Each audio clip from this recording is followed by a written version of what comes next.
Okay, welcome everybody. My name is Joshua Meservey. I'm a senior fellow at Hudson Institute. As part of a series of discussions that we're doing with senior leaders of various South African political parties, I'm really pleased to welcome the national spokesperson for the Inkatha Freedom Party. He is the Honorable Mr. Mkhuleko Hlengwa. He is also serves as a chairperson of Parliament's Standing Committee on Public Accounts and is a member of the Portfolio Committee on International Relations and Cooperation as well. He's very generous to appear with us. These are busy times in South Africa for political parties, and especially someone like him. He's fresh off of a rally. We're really grateful, Mkhuleko, and welcome. Thank you very much. It's an absolute pleasure to be here. Yeah, great. So we're going to jump right in with a few questions. I was hoping that maybe you could start us just by giving us a history of the IFP. Why was it founded? What is its vision for South Africa? Why did the founders of this party feel it important to build a movement like IFP? Whoa.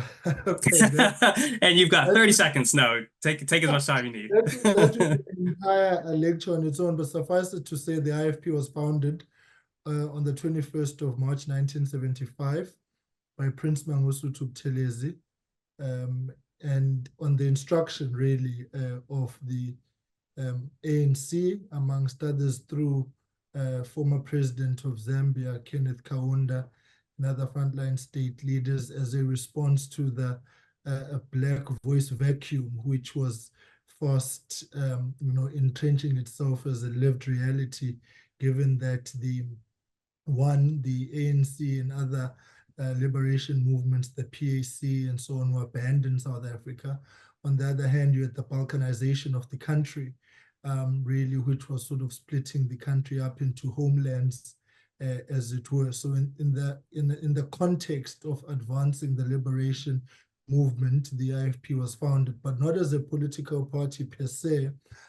It was couched as a national cultural liberation movement, knowing full well, of course, that it was anchored in politics. It went on to become a formal political party in the early 90s, and has contested every election since 1994 in South Africa. And we've governed the province of KwaZulu-Natal for 10 years, 1999 to 2004. And Prince Mangosuthu Buthelezi and other leaders formed part of the government of national unity of President Mandela. And we now currently govern some 25 municipalities in South Africa. So we are a liberation movement from inception, and now a political party in the political discourse of South Africa. We are the fourth largest party in the National Assembly as well, and we believe that we're going to do quite well in the upcoming elections. Could you build on that a little bit, your optimism around this upcoming election? Because you referenced the fact IFP used to be the ruling party of KwaZulu-Natal, which of course is one of the most important provinces in the entire country. It's, I think, the second most populous province, and it has around 20% of the nation's voters. And then the ANC actually, after 10 years, became the ruling party in KwaZulu-Natal. Now, since then, it appears that the ANC has been weakening in this very important province. You've had other players like the EFF who've gained a little bit. The DA, of course, has also a significant presence there.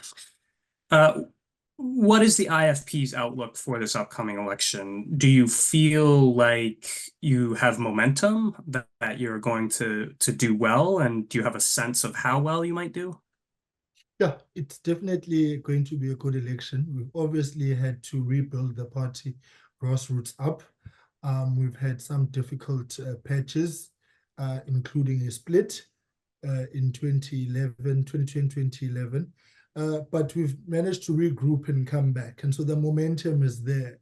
In this very province of KwaZulu-Natal, we have been able to take away 15 municipal wards through by-elections since 2021, the last local government elections. We were able to regain a number of municipalities, hence we now govern some 25 municipalities in the province, including 4 districts. And so that's indicative of a party that's growing. Obviously, it's not in a vacuum. The hard work has had to be put in, a grassroots movement.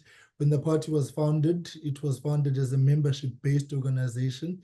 And so branches are the basic unit of party mobilization. And right now, as we go into these elections, we're very much grassroots focused. So as you said earlier on, I've just come from a rally. It's a constituency-based rally. So we are moving away really from national events and moving into grassroots movement, and quite successful. The area was at. We were very, very weak a few years ago, and the party is now growing. So we are cautiously optimistic. Obviously, an election is an election, but our confidence is there, and we believe that our structures, our volunteers, our coordinators at the grassroots level are running a solid campaign. Also, finally, we are a federal party as well, and so we really give a lot of attention to local-based politics, and I think that has been helpful for us as a party. Yeah. Interesting your comments about the grassroots and the sort of rebuilding from the grassroots up. Because I've read that the IFP was for a while trying to have a broader appeal, a more national appeal outside of its stronghold of KZN. Is that no longer the case? Is IFP just strictly focused now on KZN, or does it still have broader national aspirations? No, we definitely are moving out. I mean, just this week, the president of the IFP, President Mkhuleko Hlengwa, was in the Eastern Cape. Last week, Sunday, he was launching the provincial manifesto for the Free State Province in Welkom. A week before that, launching the Gauteng Province, the economic hub of the country, manifesto. On the 1st of May, we'll also be launching the Mpumalanga Province manifesto, and then moving on to Limpopo and so on. So the national expansion program is very much there, and we are ensuring that the deployed teams of the party's national council, which is the highest decision-making body in between conferences in the party, are firmly on the ground. So there's a lot of activities outside KwaZulu-Natal. Obviously, we need to make sure that the base is solid, and the base is the springboard that we will use to have a national influence. And so consolidating KwaZulu-Natal is a priority, but equally on the same level is the national expansion program, which I believe is going quite well for us to regain a lost ground. So the national ambitions are very much present in the party's outlook. The coalition politics are going to be crucial during this election. That's part of what makes this election so interesting, is that it does look like there will have to be a governing coalition, as the ANC, barring some extremely dramatic and unforeseen turn, is going to fall below 50%, perhaps significantly below 50%. In KZN, the DA and the IFP have a service delivery pact, and previously, at least, have worked together in by-elections to coordinate candidacies for one party or the other. If it looks like there's a chance for, say, IFP's candidate to knock off an ANC candidate, then the DA would step back, and vice versa. Can you talk about the coalitions, the political coalitions that IFP is interested in or actively engaged in? Is it still working with DA? Is it working with other parties in KZN? Well, I think let me start off just with the issue of the arrangements in by-elections. I think that has only happened 1.5 times. There was one formal arrangement for Ward 99 in the south of Durban, and really a coincidence of realities in Umsunduzi municipality. The IFP and the DA remain political competitors, and we contest each other as we would contest any other political party. But why there was a need for the service delivery agreement is that the DA is in large part very much supportive of our coalition governments and very inclusive where we need coalition partners. And so we needed to find common ground on key issues and management of those coalitions at a formal level. So going into these elections, very much so we're contesting every party on the ballot, but we are also participating in the multi-party charter, which brings together political parties in what we see as a necessary platform of discussion and engagement. Because the South African dilemma is that we only have 14 days to form a government after results have been announced and members of parliament sworn in. So the turnaround time is very, very short. And so there is a need to begin talking, finding each other. The reality is that from whatever vantage point you look at it, the country is going into a coalition. I mean, even the ANC's own internal polling is placing them at some 42% with a margin of error of 3. So it's clear that the need to engage and discuss. Now, the IFP obviously has got a policy proposition, alternative that we are presenting to the country insofar as what we believe needs to be done. It's the 13-point plan manifesto. And so that will form the basis of our discussions and negotiations about the formation of a government.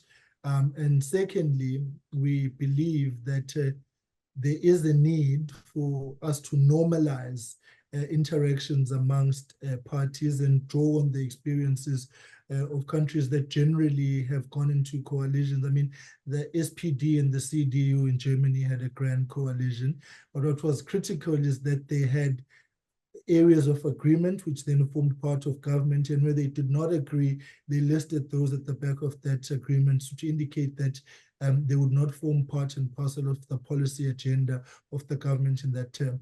We're very much focused on our own constitution as a party, the policies of the party, obviously, the manifesto that we have presented, and to then as the negotiating tools. And then the Constitution of South Africa remains the North Star and the guide in terms of how we engage.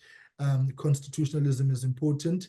And then that will form part of us doing what we need to do as forming government. Democracy, democratic practice, outlook, behavior, consequence management on key issues of corruption, fraud, administration, and we want functionality in key institutions of state. And so that's just broadly we will be looking at insofar as the need of forming a government.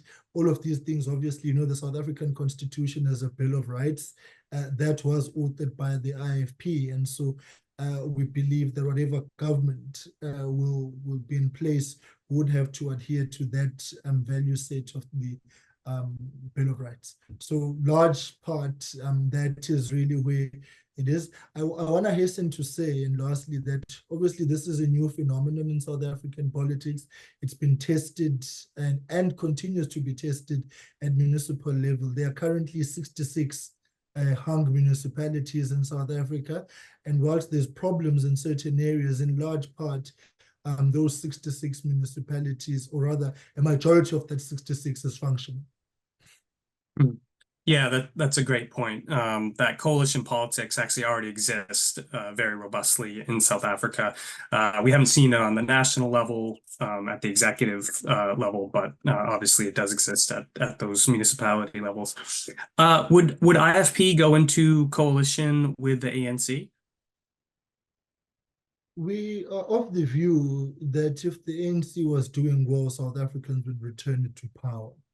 And so the mere fact that the electorate would have voted the ANC out of power below 50% is indicative of an electorate and a society that is no longer happy about the trajectory and the direction in which the ANC is taking the country. So the ANC is certainly not an option for the IFP. I did hear, of course, the IFP president yesterday say that the door is not entirely closed. And in the interaction I had with him to unpack that outlook is to say that in the most extreme of cases or last resort of the last resorts, where there was an impasse and government was unable to be formed, we would then have to engage with the ANC simply because there is no deal-breaking mechanism in place to say what happens in an impasse. So because we've never had that constitutionally as well, there isn't some clarity in terms of what needs to be done. So the ANC is not an option for the IFP, but in the very unlikely event that we would have to engage with them, then we will. It's the case like in an aeroplane when the cabin crew says, in the unlikely event of a loss of cabin pressure, oxygen mask will fall from the service panel above you. So that is the extent to which engaging the ANC is. Yeah, fascinating. I love the example of the airplane. That gives a sense of the extremity of the circumstance that would be necessary for the IFP to go into coalition with ANC. So one of the fascinating new political parties in South Africa, of course, is MK. And they have been very, very active in your home province, in KZN, which again is IFP's traditional stronghold. This is such a new party, although we're familiar with former President Jacob Zuma, who started MK. He obviously was head of ANC and president of the country for years. Can you tell us what you know about MK? It's because again it is so new, but it's polling above 10% in some cases, depending on the polls you look at. So what is MK? What are you seeing from it on the ground in KZN? It's very difficult to define the MK because one, it's never had a conference on policies on leadership. It's largely built around a personality who in our view is very controversial and did not enjoy the confidence and support of the IFP when he was president, particularly in the latter parts of his presidency. And so whilst we consider that the ANC has, plundered an opportunity to turn the country around and set in a trajectory of prosperity generally, but specifically the 9 wasted years under Mr. Zuma are hard to ignore. So we will look at what the MK finally produces as a policy set, as an outlook set, because when it was announced, it was to rescue the country from the ANC of Ramaphosa. So it's very specific. It's not to rescue the country from the ANC generally. Obviously, the faction fights within the ANC have given birth to the MK. So as it did with COPE, as it did with the EFF. So right now for us, it's an unknown variable in terms of content and policy. In terms of the polling, obviously it's a popularity contest around the former president. And lastly, we are contesting the MK as we would any other party. So we're not leaving it to chance. We are ensuring that our structures, particularly branches, are conscious of its reality and working hard to stave off any attempts that may want to make to encroach on our space. I think for them, they have found us in a strong position as a party, so very difficult to penetrate, but also their focus is really largely on destabilizing the ANC. What we're not sure of is what they will do after the elections. So it's an unknown variable in that context. but we are keeping a close eye on them. Yeah. Are they so in just reading reports from the ground in KZN, and it seemed like they are very actively campaigning, the MK that is, and they appear to be well funded. Is that your sense, or is it more of a ramshackle operation than it looks like from the outside? It's both. They Hmm. do seem to enjoy a sense of hype and therefore heightened volunteerism in its groundswell that we are noticing in certain parts. But parallel to that, they are very well funded, and it's quite clear to us that money is at play here. So we do consider in our speculation that foreign funding is also part and parcel of its operations. We'll be interested to see their declarations with the Independent Electoral Commission when those come out, to see whether they will, because we are all mandated, or rather it's mandatory for all of us to declare our donors if they reach a particular threshold of 100,000 rand. So we do want to see who's funding them. But no doubt that they are a well-funded operation, which of course would not be surprising considering that they are led by the former president, who had his hands on the levers of power and his fingers in the money box. And then, of course, it was a presidency characterized by corruption, fraud, and administration, state capture, and heightened looting. So wherever that money went, it's now being rechanneled and rerouted into the MK operations. Yeah, the you referenced foreign funding, and of course, there's been reports that Russia might be one of those sources of funding. Is that consistent with what you've been hearing? Do you think that's plausible or not? It is. It's consistent with what we've been hearing. Also, you remember that Mr. Zuma is a very close friend of President Vladimir Putin, and Mr. Zuma is a fluent Russian speaker as well. And so he's quite well versed and has sought medical attention in Russia previously as well. So his ties with Russia are very much pronounced in our speculation. Interesting. I did not know that he was a fluent Russian speaker. That's an interesting fact there. Um, and this will be my last question on MK, and then I want to move on. But there is, a lot of confusion here in the United States around MK, and people are trying to figure it out. It appears that they're mainly siphoning votes from the ANC. Again, it's very hard to say for certain on these issues, but that's what it looks like.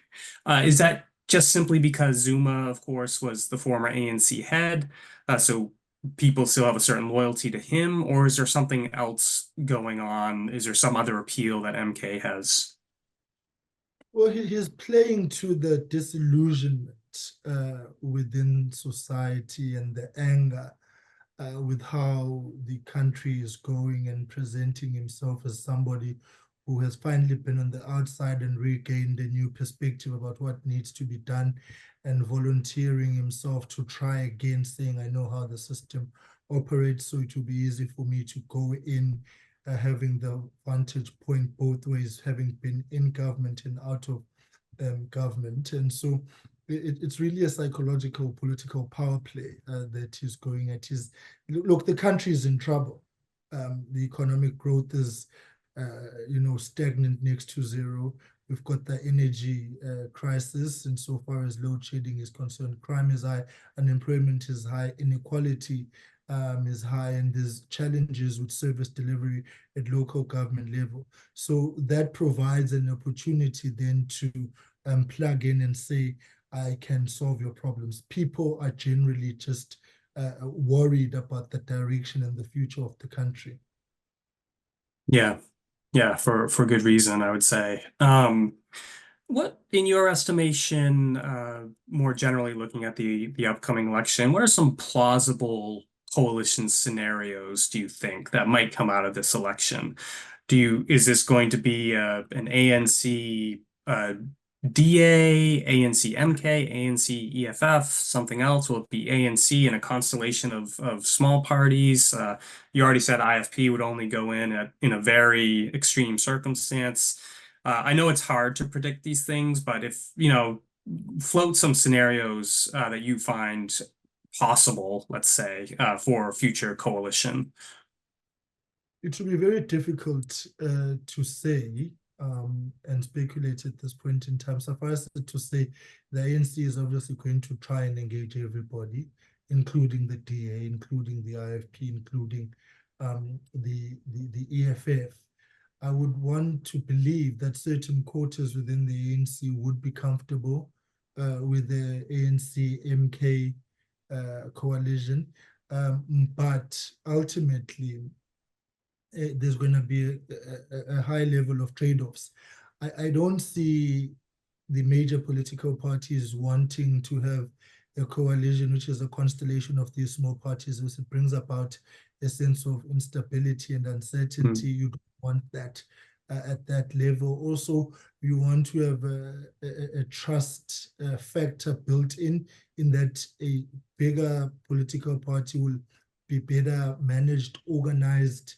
It's got a particular legitimacy as opposed to opportunism that may come in with one of the smaller parties. So my bets of a coalition are very much about the big parties trying to find each other and then building in the trade-offs there. So I whilst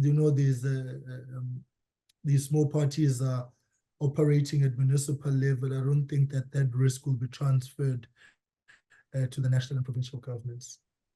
Yeah, yeah. I think those are all really well taken points about the dynamics around forming coalitions. It's very messy, and the more parties you involve in it, obviously, the messier it gets, and the more difficult it gets. I want to pivot a little bit to sort of foreign policy.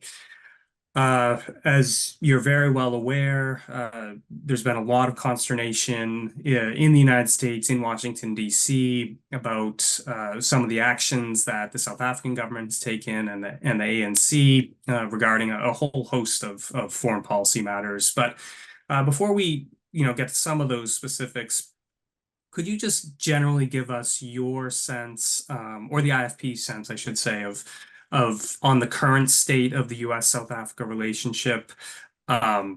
If something has gone wrong, what has gone wrong? And does IFP have ideas for trying to improve that relationship, whether IFP will be in government or out? I think that the ANC has been driven by some sort of desperation to be more daring in its approach to consolidate power in South Africa. That's factor number one. Number two, the emergence of interest in BRICS in South Africa being, a key factor of that and the gateway of BRICS into Africa has seen the ANC believe that options outside the United States, outside the West, outside the EU are possible and necessary. There's a whole thing about strengthening South-South relations. There's a whole thing about going back to Cold War era kind of politics, and now the divisions at play insofar as ideological, economic outlooks are concerned. So you've got an ANC that is a broad church, and because of that, finding itself constantly troubled. And so the kind of outlook you see is to sort of a move to consolidate power in South Africa. I don't believe that it's the correct approach. I don't think it's constructive, nor in the South African national interest. I think South Africa stands to benefit from a healthy working relationship within the BRICS factor and with the United States and the West. Obviously, we do need to take stock of the fact that there have been lapses insofar as relations are concerned, and some consternation around the functioning of the Bretton Woods institutions in their entirety, and the heightened politicization of it all. And then, of course, it now finding the world having to deal with two major wars as far as we see it, the Russian invasion of Ukraine and the latest heightened levels of conflict which are playing out in the Middle East, particularly with Israel and Palestine, and then, of course, the Iranian factor and so on, so forth. And so South Africa is wanting to reposition itself at the behest of the ANC for that front. We believe that there is a collapse of negotiations generally around the world, and that the United Nations has not been able to assert itself in recent years as a trusted broker of conflict. And so there is a need for introspection from the UN side. And of course, there's the reality of financial power and the emergence of China, as also a daring powerhouse as well. Maybe the final point is to say the Brexit did not do any favors to the confidence or strength of the EU, because then one saw it as that, well, the fragmentation is possible, and so there is a need to sort of consolidate. One will say, obviously, we do not support the Russian invasion of Ukraine, and we feel that it undermines the sovereign integrity of a state, and all of us should do everything possible to stave off that, because it's going to be precedent setting in modern day geopolitics for a country to sort of do what Russia's doing. So there's certainly no agreement with that. We are making the clarion call for a need for negotiations to take center stage between Israel, Palestine, and Hamas, and the Middle East more broadly, to bring about a lasting solution, which is the two-state solution, really, as far as we see it. The current conflict and war playing out is not in the interests of both Israel and Palestine, and of course not in the interests really of the international community. So we believe that any government around the world should do the responsible thing and encourage mediation, and to ensure that there's an immediate ceasefire in all the conflicts going on. But we also must not be ignorant to the fact that from time to time you're going to have these daredevils who are going to want to press the reset button on geopolitical power. Yeah, you anticipated a number of my follow-up questions with your thoughts on your thoughts on Ukraine and Russia. Those were well articulated. Thank you, and also Israel Gaza, of course, or Israel Palestine. You mentioned the Bretonwood System, and this is something that comes up somewhat regularly among developing countries, and there's including African countries, of course. What are the specific critiques of the Bretonwood System that the IFP has, or more broadly, as much as you can channel other African countries' concerns, and maybe even developing countries outside of Africa's concerns with the Bretonwood System? Well, there is a general feeling, and probably will have specifics in its construct and outlook, that Bretton Woods institutions are a policy review of electoral mandates through loans and so on and so forth. So the reforms sort of, veer off an elected government, and I'm careful there that it's not wholly, elected, given the extent of the coups that are taking place. That's part one. But the inverse of it now for us is to say, well, you've got the BRICS Bank and so on, which may ordinarily sort of play out a similar kind of policy review and policy reforms. So at the heart of it, we believe, is the commodification of assistance in countries. Obviously, we must not lose sight of the fact that the rule of law is paramount, democracy, transparency, and effective institutions of state. That is key for us, because it levels the playing fields and you are able to benchmark correctly. But the institutions sort of become a new form of government or governance in those spaces.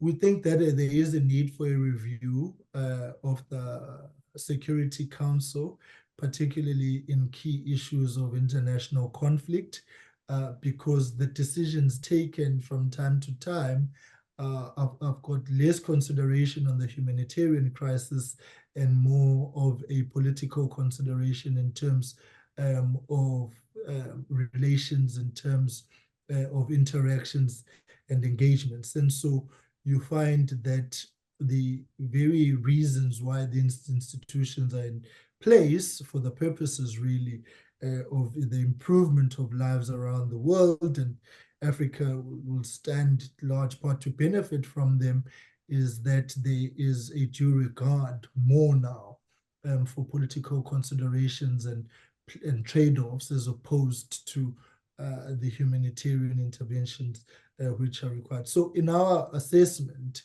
there is a loss of Ubuntu, African humanity at play, which is ordinarily why we believe these institutions are at play. It's not to say that the reforms are not necessary, but they can't be the alpha and omega of engagement. Yeah. You mentioned BRICS a number of times here, and I have a specific question on BRICS. But before I get to that, obviously, the US and China are in this obvious competition, I would say. And I know this has caused a lot of consternation in Africa, because generally African states are mostly want to develop their economies and their societies, and they don't want to get pulled into this sort of struggle. What is the IFP's perspective on the US-China competition, and how does it view China itself? You've already given us sort of how IFP views the US, but how does it view China and again this competition between the two?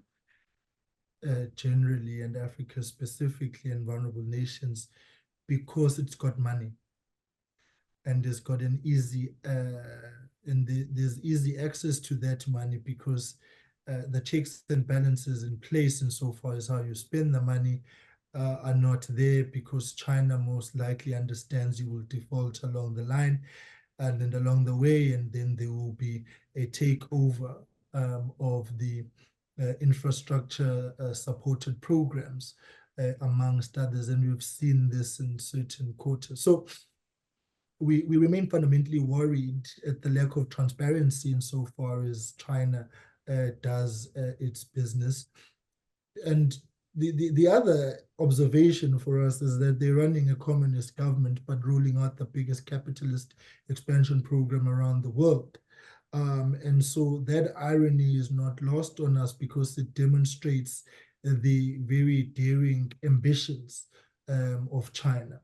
I think the world would, be better served if there was a heightened level of collaboration on developmental interventions driven by the US and China.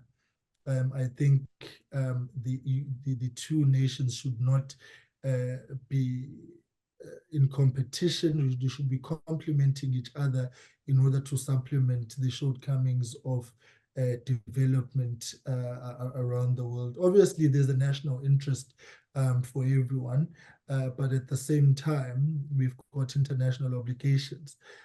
We believe that human rights need to be at the center of all interaction and basis, and we can't take lightly then the allegations leveled against China insofar as its own human rights observations and commitment, rather, is we, as the IFP, believe that you to be pro-China should not make you anti the US, and to be pro the US should not make you anti-China. There is a big room for both of these mega economic hubs to work together, but also check each other where they fall short, because we remain worried that the competition between the two is a catalyst for war. And I think one example that we can point to is when the president of Taiwan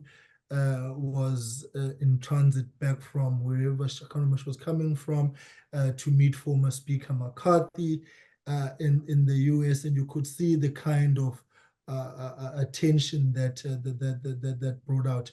I mean, here in South Africa, we invited the Dalai Lama, Prince Buthelezi, and Archbishop Desmond Tutu, and the government blocked the visa there. On one hand, Prince Buthelezi, in fact, I accompanied him to the inauguration of President Tsai in Taiwan, in Taipei, and there was a lot of interest to cajole us out of attending that. So you could see that the territorial wars are not done. I mean, I was up in Dharamsala in India to meet with the Dalai Lama at a conference of partners, and there was some sort of angling to say don't attend from the Chinese government representatives and diplomats here in South Africa. So we think that there's the unfinished business, amongst others, in the mix of the economic ambitions of territorial matters, which then I believe the United States and China really can take the world around, even in the conflict in Palestine and Israel, and also in the Ukraine-Russia war. I believe the two nations could be better suited as taking the world along to take us out of that conflict and war. Yeah, interesting. Yeah, that's I didn't realize IFP had actually interacted with Dalai Lama or gone to Taiwan. Do you know, are there other South African political parties that interact with Taiwan? I think the DA. The DA might, yeah.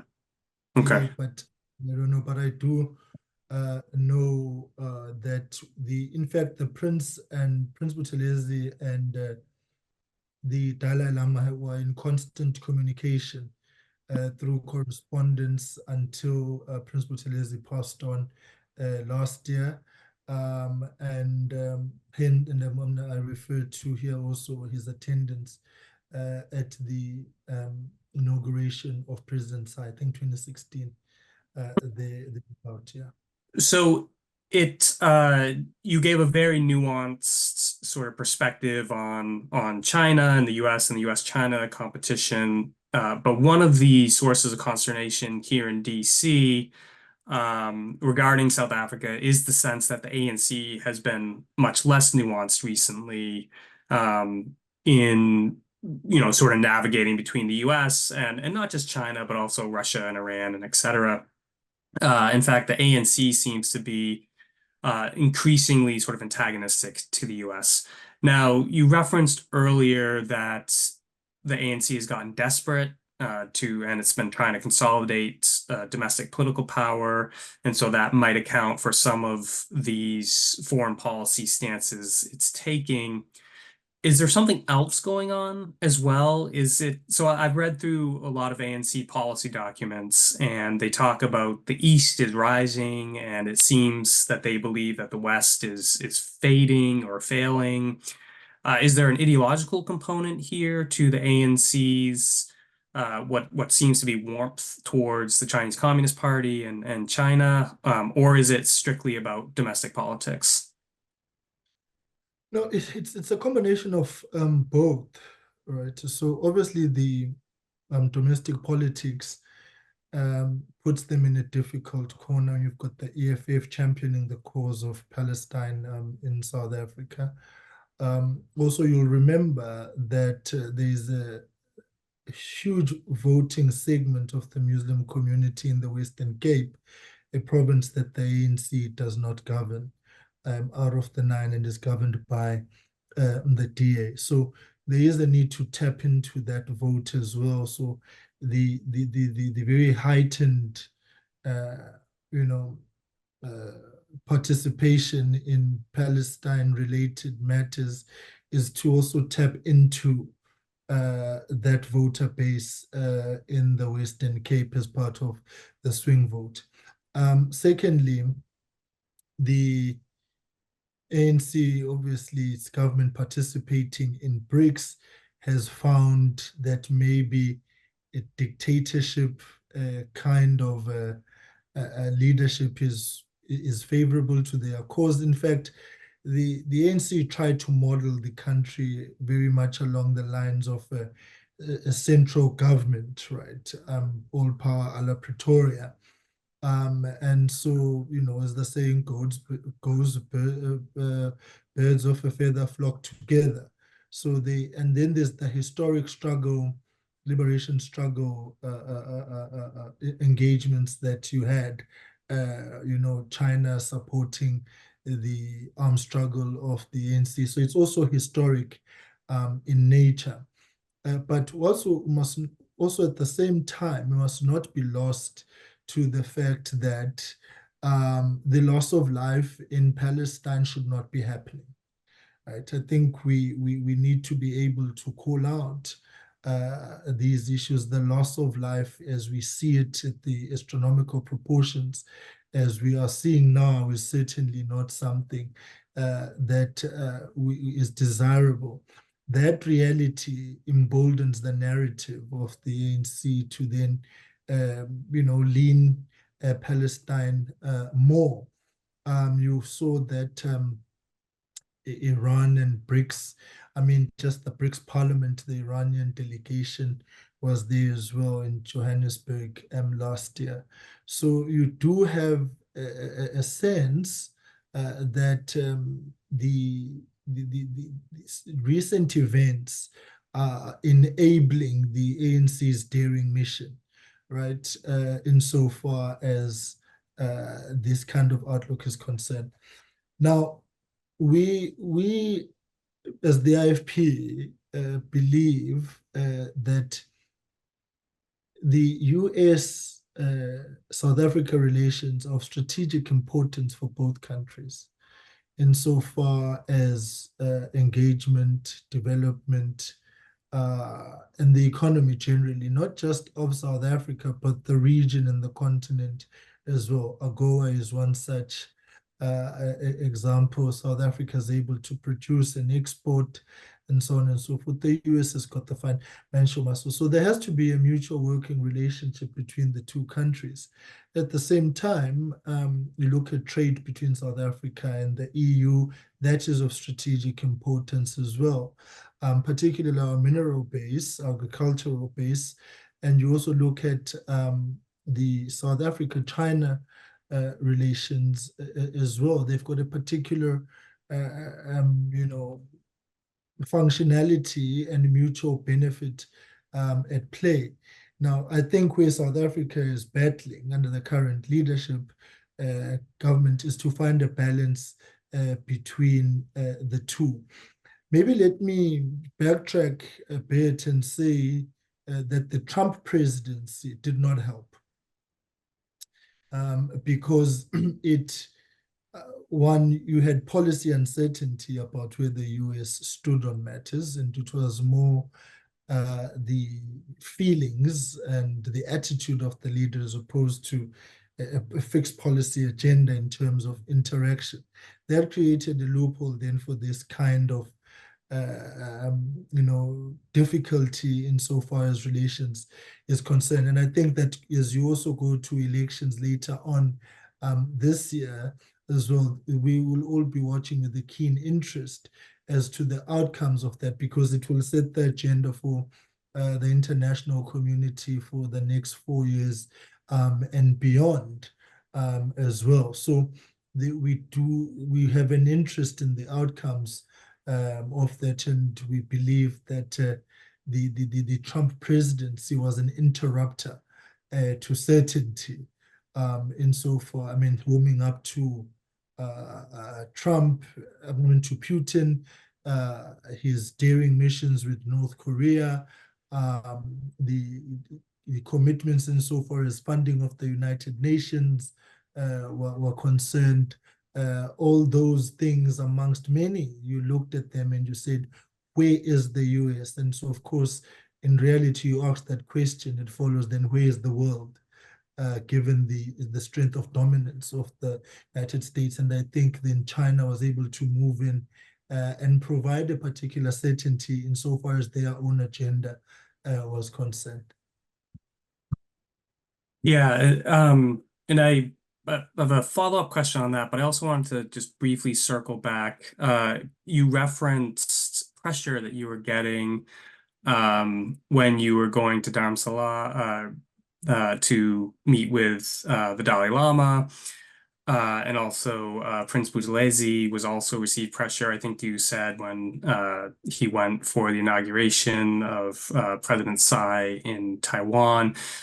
You suggested that that came from China. Was that the local Chinese embassy in South Africa that was pressuring you on those issues, or did it also come from the ANC, or where was that pressure coming from? It came from local diplomatic missions to say it would be preferable if we do not participate in those activities. And the court action I referenced earlier as well, Prince Buthelezi and Archbishop Tutu, insofar as the visa to the Dalai Lama is concerned, was largely engineered within the local diplomatic missions of China. And of course, we believe that the ANC played along quite nicely to it. But of course, the free movement that we have would not have seen the ANC then try and stop our departures for international travel for the kind of engagements that we went to.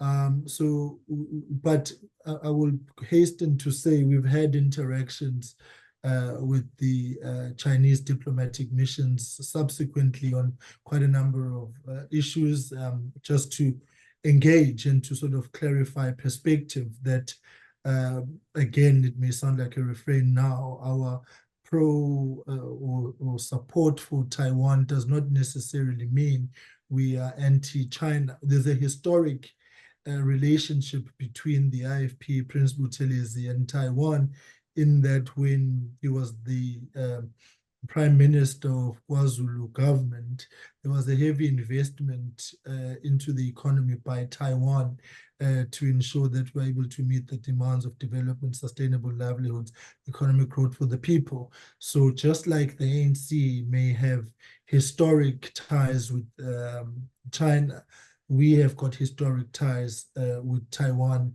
at a particular level. But we do not believe that we necessarily have an antagonistic relationship with China just on the basis of that. The yardstick for antagonism would have to be broader and longer than that, in that, constitutionalism, democracy, and human rights. Yeah. Did the pressure that you received, did the local Chinese missions, did they articulate any consequences for going ahead with the Dalai Lama visit and these other actions? No. It's more to say, don't do it and then let's talk. It's better if you do things the way we are presenting. I mean, there's a standing invitation for us to visit China as well, so that we can gain a perspective, their perspective. I mean, then there's an standing invitation to go to Tibet, I guess in a bid to counter whatever may be the public narrative that is about Tibet. Also, our inclination to be close and work with the Dalai Lama and have an interest in Tibet is that we are trying to push a very strong environmental agenda in South Africa as well, and there's quite a number of environmental considerations about Tibet as well, and preserving that ecology and so on, an ecosystem in Tibet. So it's beyond just the politics and the human rights and the Dalai Lama as peace mission and their whole agenda for self-determination. I mean, I do know that there's some sort of shifts in so far as the Midway approach is concerned, so far as Tibet and Taiwan and China is concerned. So they are sort of finding new ways. But suffice it to say, whether it's China, Tibet, or Taiwan, whatever is the outcome of that, South Africa should be able to find opportunities there that work for the country and our own national interest and growth and sustainability. Yeah, I really want to get your opinion on a piece of confusion that I've had, because you're obviously such a thoughtful thinker on these issues. The conflict in Gaza gets so much attention, including in South Africa. You referenced Tibet, but there's also Xinjiang, which a variety of human rights organizations and other types of organizations, including the United Nations, have determined is a very, very serious, even rising to the level of genocide in some cases, human rights violation, meaning what the government in Beijing is doing in Xinjiang. And then there's another example happening right now in Ethiopia, or excuse me, Sudan, of course, where the RSF is engaging in what it very much appears to be ethnic cleansing in Darfur. Of course, the RSF comes from the Janjaweed militias, which perpetrated the genocide in Darfur that began in the 90s. And yet we hear very little about, including from African countries, about what's happening to the Uyghurs in Xinjiang. In fact, a variety of African countries will sign on to these letters sort of praising Chinese activity in Xinjiang. And we hear very little as well, certainly not nearly to the level that we hear about Israel-Gaza, about what's happening in Darfur right now. And in fact, President Ramaphosa, of course, welcomed General Hameti to South Africa and hosted him in the midst of the ICJ case against Israel for genocide. So can you give us a sense what your opinion is about why these different dynamics pertain with Israel-Gaza, but then you have China, Xinjiang, and Sudan, Darfur? What accounts for the different approaches, both by South Africa, but also by a lot of African countries? Well, it's economic considerations ahead of human rights considerations in the broader sense. But more specifically, we need to zoom in closer to the issues around media and media reporting. Right. So I always say to my friends, in the US, you know exactly where you stand if you're on Fox and CNN.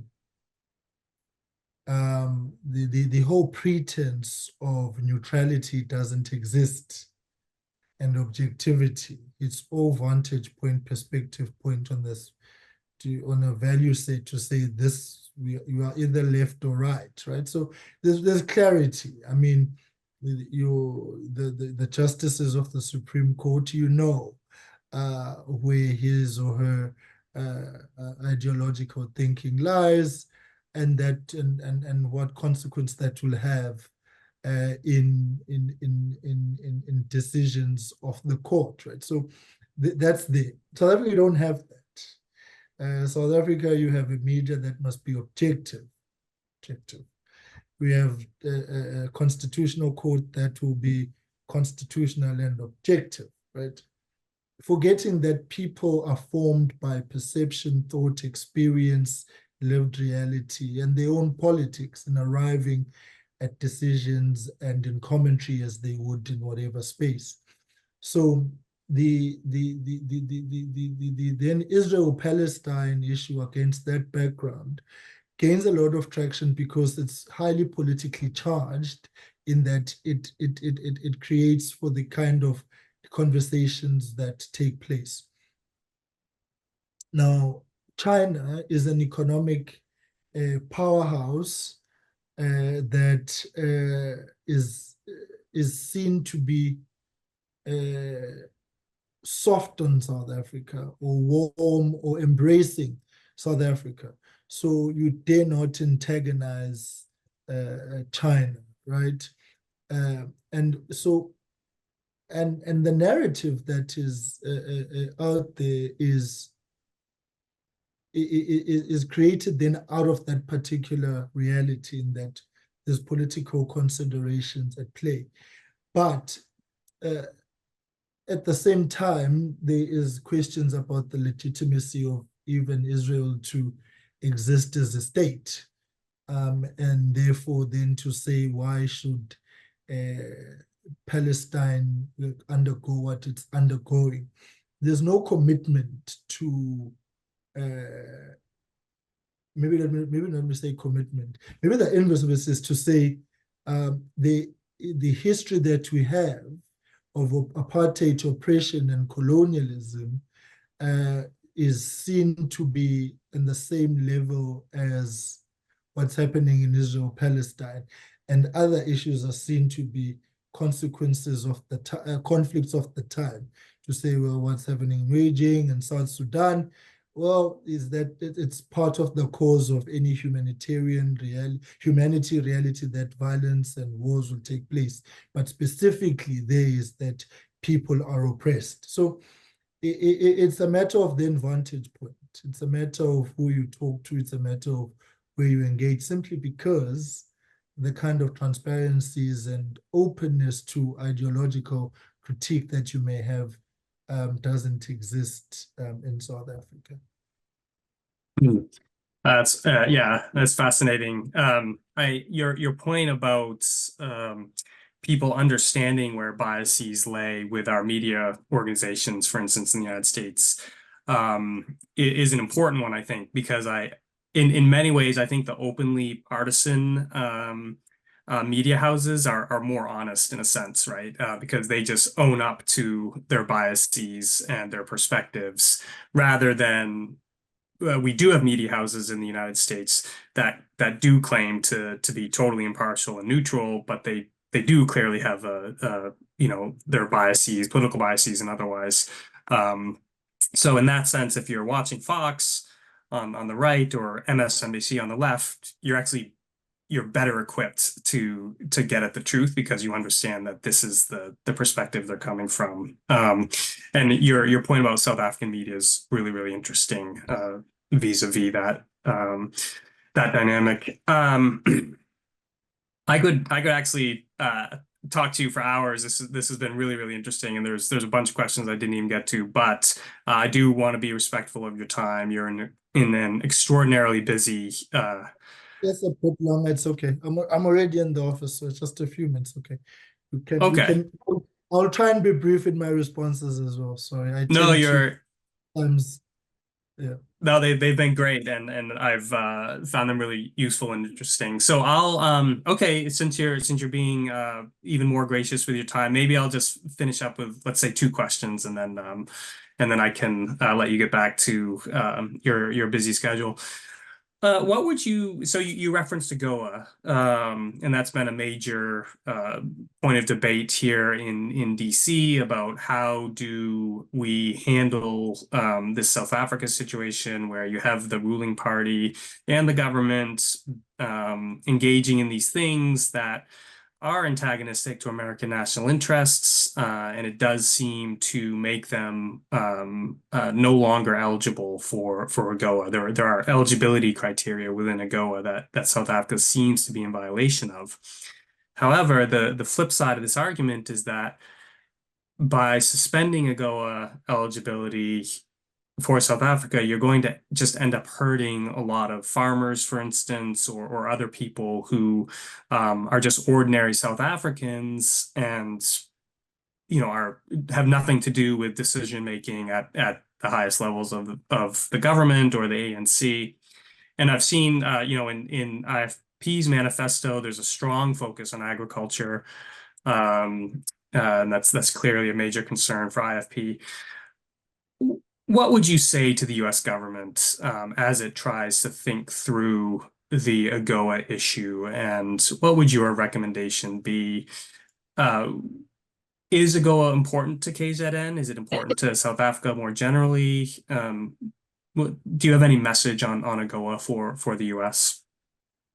Well, I think that we must not be hasty in deciding the AGOA matter on the eve of a game-changing election in South Africa, and to allow for the elections to run their course, and then for us to assess the new kind of construct in government you will have.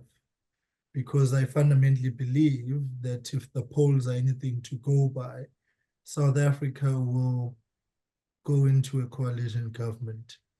And my sense is that AGOA will be a key feature of the speaking points in negotiations as a means of providing policy certainty and stability, particularly for the agricultural sector, as you have said, and the region, right?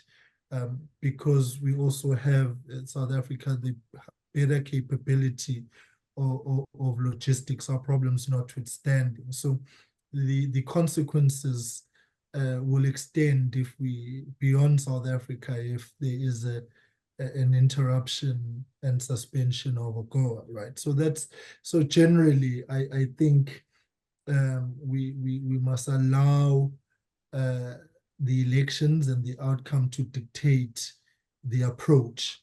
I even believe that the ANC in itself, even if it does come back into power, would be a far more changed ANC in its own issues and our international outlook, because the elections will be over. So no need for these fishing expeditions and suicidal economic activities that they are engaging in. I do say that one, we must view what's happening in the context of the election and the ANC fighting an election, because you see the trend in Africa of liberation movements has landed in South Africa, right? That from the over time they will be coming out of power. If you look at what happened in Zimbabwe and Mugabe then clinging on to power there. In fact, my father was an MP and he was part of the delegation observer mission that went into Zimbabwe's 2002 elections and was the lone voice in calling out the electoral consequence, irregularities that took place there. So in other words, I'm saying the trend, President Kaunda came out in Zambia. How many times has Zambia changed? You look at the challenges in Uganda to Meservey. You look at the change of guard and military, top brass in Rwanda, Kagame consolidating there. And so another frontline state and liberation movements generally at this particular time after independence or liberation and freedom find their power tested. The ANC is part of that legacy, and that reality is now upon them. So to stay in power is to then go back to struggle politics, liberation politics, to entrench yourselves as a means of survival, because inherently in their DNA, that's the politics they know. So this is where we are at this point in time. And that reality is not permanent, nor is it an absolute in determining the policy trajectory that will be taken by a new government in South Africa. I believe a coalition government will most certainly not compromise on AGOA, knowing its potential for South Africa. So I would really say let's pull ourselves towards ourselves momentarily and allow the electoral processes to run their course and make an assessment later on. Your point about liberation movements is a good one. I've been struck that one of the great tragedies in many ways of Africa is the inability of various liberation movements that fought really noble struggles to then translate that into competent governance and just to make that transition from a liberation movement to a really competent governing movement. South Sudan is a classic example of this. You could you reference some others, Eritrea you could include in that. So yeah, that's a real dynamic. And then finally, sort of a specific question here, but one of my interests. In the IFP manifesto, there's a reference, a number of references to the load shedding problems, the energy problems that are afflicting South Africa right now, and the IFP is recommending ending load shedding through a mixed, diversified energy system. Is one of the phrases there. What is the IFP's perspective on the West, the US, Europe, sort of going to Africa and telling them you shouldn't develop your gas and oil potential because of climate change concerns, and that has stirred up a lot of resentment in certain parts of Africa because they see it as unfair. And personally, I actually agree with that assessment. I think it is unfair for the West to say that to African states. But again, the IFP is clearly focused on the energy problem in South Africa. What does it see as a diversified energy solution to the problems there? Well, you see, the whole issue around emissions is got a particular bias in that there's non-compliance to any of the agreements, right? And so, and it's because in large part they're not structured to be binding, the political rhetoric. So I agree with you in the first instance that it's unfair to Africa's developmental ambitions of over 1 billion people, largely who are youth, who require economic activity and want to participate in the emergence of the African economy. And at the center of that is energy certainty and availability and sustainability. It's in the South African context, coal is the backbone of the energy certainty reality. So we are definitely not going to stop burning coal. We have to continue burning coal, but parallel to ensuring that gas and oil and wind and so on, green energy are part of that. Here's the thing. We are playing a game of catch-up. Africa is far behind. I'm a rural boy. I stay in the south of Durban in a rural village. My community is way behind the urban areas, your towns and cities, right? So that similar analogy applies on the world stage. That's why there's the categorization of first world and developing countries. Developing inherently means you are moving in a particular direction towards being where others are and walking where they have walked. That massive agenda of development requires Africa to push boundaries beyond the limitations that may be in place and the political correctness that may be in place, including but not limited to energy and environmental considerations. Yes, the environment must take central stage in our consideration, but to the extent to which that becomes a compromise on human development is where we begin having to now weigh the opportunity cost. And amongst others is because China does not have those stringent conditions. They are prepared to develop at all costs. And whilst the West is prepared to develop on conditionalities. So the easy way out is to lean with those who will quicken your process of progress. And so we fundamentally believe that the energy aspect is a test of the international community's commitment to Africa's development. And if you can't answer that question, you've got a problem. Because, I mean, let me take it further and say the mining operations in South Africa, they will require a huge spend on energy and so on. Do you now begin curbing that? Does that help you? Does that help us? So our own economic trajectory is dependent on us having energy, and we need to pull at every straw to have that. So I just thought I should, like at a broader level, and say that the unfairness in which you speak to, I agree to. I think there has to be some sort of reset button and reconfiguration about commitments and consequences thereof. In the South African context, obviously, we are concerned about load shedding because it has got adverse implications for the country. We want to remodel the management model of Eskom to devolve powers, functions, and responsibilities to respective power stations in order for them to respond to their local dynamics and spreading out electricity through the country.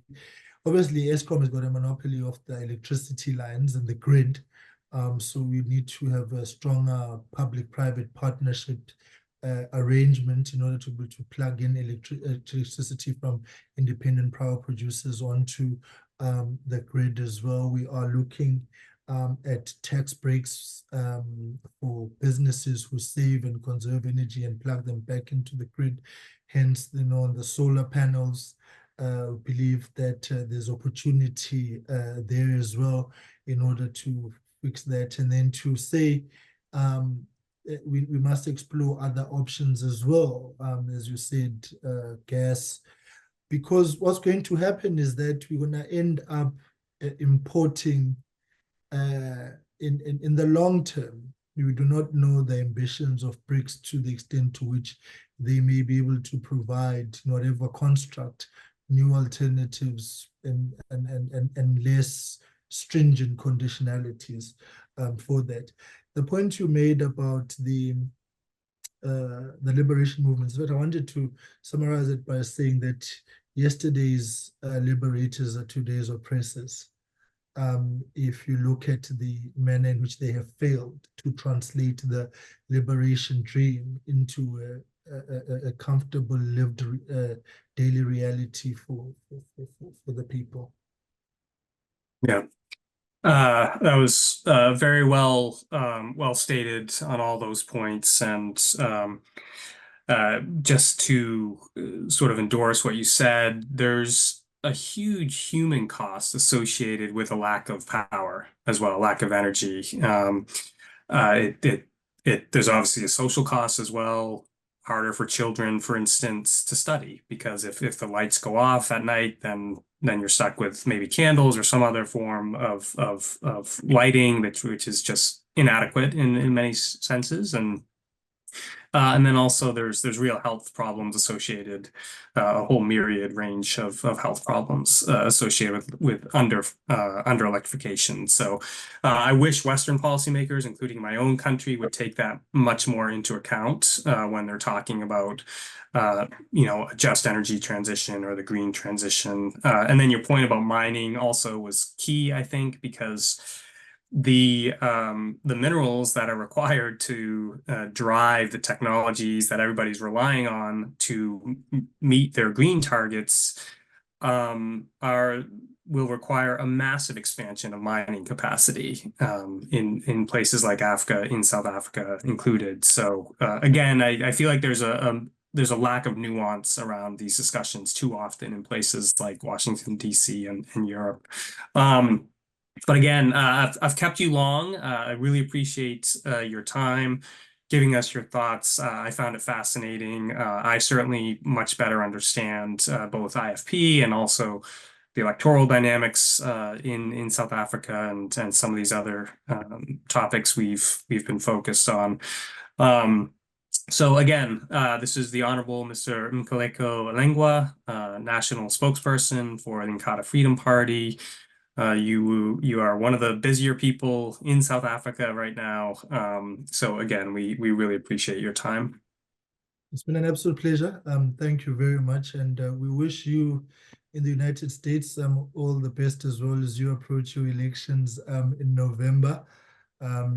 It's a very interesting election to watch, and some of the rhetoric coming out is quite interesting. But what I do want to say is that the strength of the world moving forward generally, and the South African-US relations specifically, will require us to talk more, to understand each other more, and to know our worlds better. And so hopefully we will be able to meet, whether the IFP is in government or not, but we believe we've got a role to play in the South African discourse and can influence it in certain aspects, and to actually meet the demands of global development.